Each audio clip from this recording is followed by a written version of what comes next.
With tons and tons of people around the world making a load of money from NFTs right now, I'm going to show you exactly how you can make your own NFTs really quickly and easily and sell them on OpenSea within just a few minutes. So if that sounds good, make sure you stick around to the end of this episode to find out exactly how you can make money creating your own NFTs like Logan Paul did, who made millions and millions of dollars selling NFTs of himself. And I'm not promising you're going to make millions of dollars selling NFTs of yourself, but who knows, maybe you should give it a try and see what you can do. So jumping across to rarible.com, you can see that Rarible is a website that has a variety of different things on it. You can see these are sort of the volumes of, you can see right now the NFT markets are exploding. We can see the volume of trading going on, $11 million, $1.9 million here, $2 million, tons and tons of money being on offer in the NFT world right now.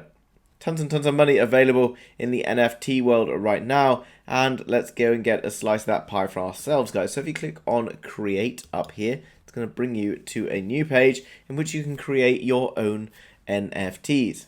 What it then brings me to is a different page where we can see Ethereum, Tezos, and Flow, and these are different blockchains that we can potentially put our NFTs on. Now, if you are very new to the game, then you won't know that Ethereum is basically the daddy of the NFT blockchain and will basically be the most popular one to get involved in. However, it can be quite expensive in terms of transaction fees to create your NFTs and put them onto the blockchain. But just for the sake of this video today, we're going to use Ethereum and we're going to click in sign in, and it's going to bring us up with a number of different wallets. First of all, we're going to click sign in with MetaMask. If you don't know what MetaMask is, you can go over to Google, you can search for MetaMask, and it's a Google extension which you can then pay some crypto into. That's like your pocket money wallet, if you like. Okay, so I take money out of the bank, I put it in my wallet, I carry it around with me. This is what MetaMask is, but a digital version of that can use that money to go and purchase things on the blockchains. Now I've connected my MetaMask, I can then, it's going to ask me to put my password into MetaMask, and once I've done that, I will then be ready to go.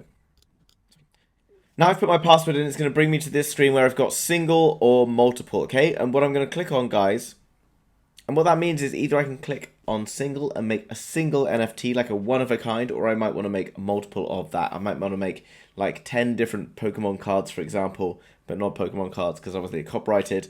But what we're going to do is click on a one single, and then we're going to make a one-off image. Okay, so what we can do is click on start from scratch. If you haven't done it already, you won't get that. You'll just get one of these. And what we can do is we can upload a file, which is going to be the picture that's going to make our NFT. Here we can see upload a file, PNG, GIF, web. Here you can see, guys, we've got PNG, GIF, web, MP4 or MP3, maximum of 100 megabytes. But what we need is a picture. We don't have a picture yet. How can we go and create a picture? Well, if you are not artistically inclined and you want to spend a bit of money, you can go across to Fiverr and you can find people who will make you NFTs, who will design you digital art, who will make you pictures of varying qualities depending on the price. Some of these start at like $20, some of them even cheaper, guys. And others you might want to pay $100, $200, $500, $1,000, who knows. But come across to a Fiverr and you can find loads of different ways of making money. If you want to find a link for Fiverr, there's one down in the description below, and you can come across and use Fiverr for this. But what I'm going to do is I'm going to go across to canva.com, which you can use a free version of, and I'm going to upload a picture. And like Logan Paul, I'm going to upload a picture of myself.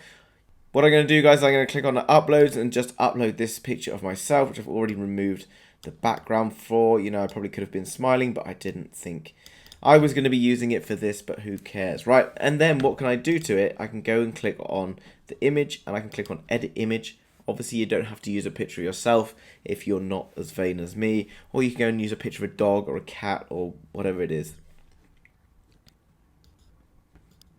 Coming down through this, you can see there's loads of different types or different styles of image you can use. You can click on these, which are like kind of, you can click on this, which is like kind of a pop arty thing. And then I could do something else, like maybe click on background, and then I can change the background. But you know, guys, I'm just showing you what you can do in like very quick time. This is also very useful for getting on whitelists to make fan art, etc. So you can click on various different backgrounds, and then you'll see that you get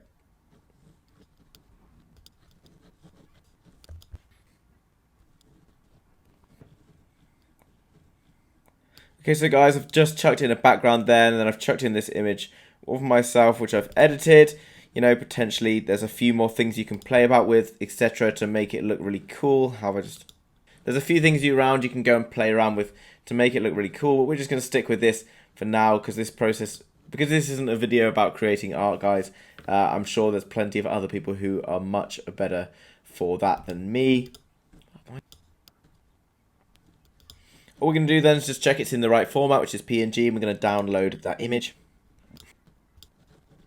Cool, so now I've downloaded it, I can drag it into this box, and now I've got my picture which I can use for my NFT. I'm going to go down and I'm going to click on and all I'm going to do is click on fixed price, okay, and then I can name the price of my NFT. So maybe let's just go for 0.2 Ethereum, which currently is $506. Now, I'm pretty sure no one's going to buy a picture of me for $506 just yet. Maybe in a few years, who knows?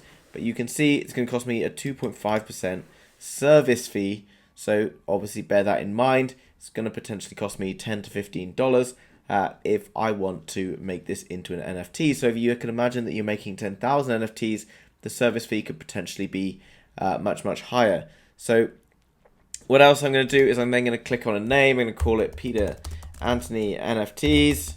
Whoops, spelled my own name wrong. And the description, I'm going to say, please subscribe. And for the description, I'm going to say, make sure to subscribe to this channel.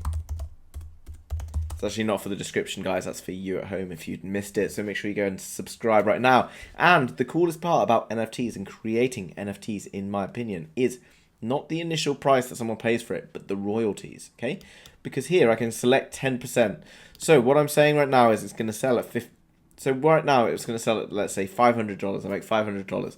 But say the next person sells it for $600 and I make 10%. I make another $60.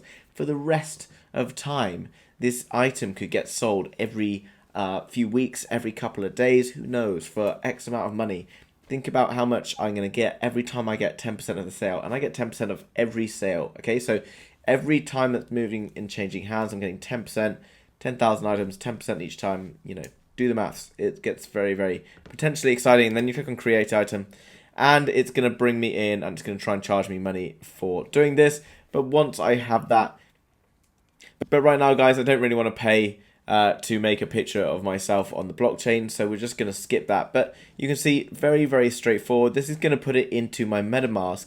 And what I can do to get it actually up for sale is either I can sell it on Rarible, or I can jump across. Either I can sell it on Rarible, or I can go to opensea.io, which you can see I have just come across to here. And I can just click up here under create.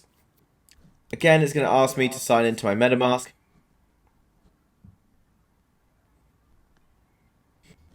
Okay, let's just go back to Rarible. Okay, once I've created it and everything, guys, I can then go ahead and list it for sale. But obviously, I'm not going to do that right now on Rarible. There's another way you can do it as well, which is jumping across to opensea.io. And this is another very straightforward thing. You sign into your MetaMask, guys, and then click on this button here that says create. Again, I just click on my picture here and I can upload my recent image. I can go down, give it a name, give it an external link if I want, which might be back to my own website so that if people want to join the collection, etc. Go through, add properties. Properties might be like the names, types of characters, different levels, different values that they have, different rarities, etc. Statistics. For them, you know, if you're going to make a larger collection, then you might want to have some rarer ones and not so rare ones, okay? Lockable content. And some things on NFTs you can't see unless people unlock them, and that means they're only saved and available for the owner. Explicit sensitive content, you know, obviously depending on ages that they are appropriate for people, etc. And then you can say how many are in the supply, the blockchain you want to use. Here you can use Ethereum or Polygon, which is a very, very cheap. So you can click on Polygon, guys, and then it's basically free to upload it rather than using Ethereum through Rarible. And then you can see here, create. But obviously I've not put all in. But But obviously I've not put any of that data in, guys, so I can't put create. Once it's then listed, it will then be listed for sale on OpenSea, and then I can search for, once it's created, guys, I can then just search for it, and you can see that it will come up. If it's a single item, it will come up as a single item, or maybe as a collection of something. Here we can see Bored Ape Yacht Clubs, you know, each one $73, and you can see $417,000, and they're getting 10% royalty of that. So all of that, so they've made an extra, like, it's got 417,000 in terms of volume. So they've made 41,000 Ethereum in terms of 10% stake, which is obviously absolutely ridiculous considering how much they all sold in the first place. But you can see what the power is in royalties and building your own NFT project. Guys, I hope that was of interest to you, making an NFT. If you are new to NFT trading and you want to learn more and more about NFT trading, I'll leave a link for my course down in the description so you can head across to look at that. I believe there's a 60% discount on that today if you want to take a look at that. And if you have yet to subscribe to the channel, then make sure you subscribe to Peter Anthony NFT to be kept up to date with the latest projects, as well as whitelist giveaways and various other tips and tricks to learn on how to improve you as a NFT ninja. Also, if you made it this far through the video and you enjoyed the content, guys, please hit the like button for the YouTube algorithm, and I will see you again tomorrow with another NFT video. Bye-bye. Thanks for watching.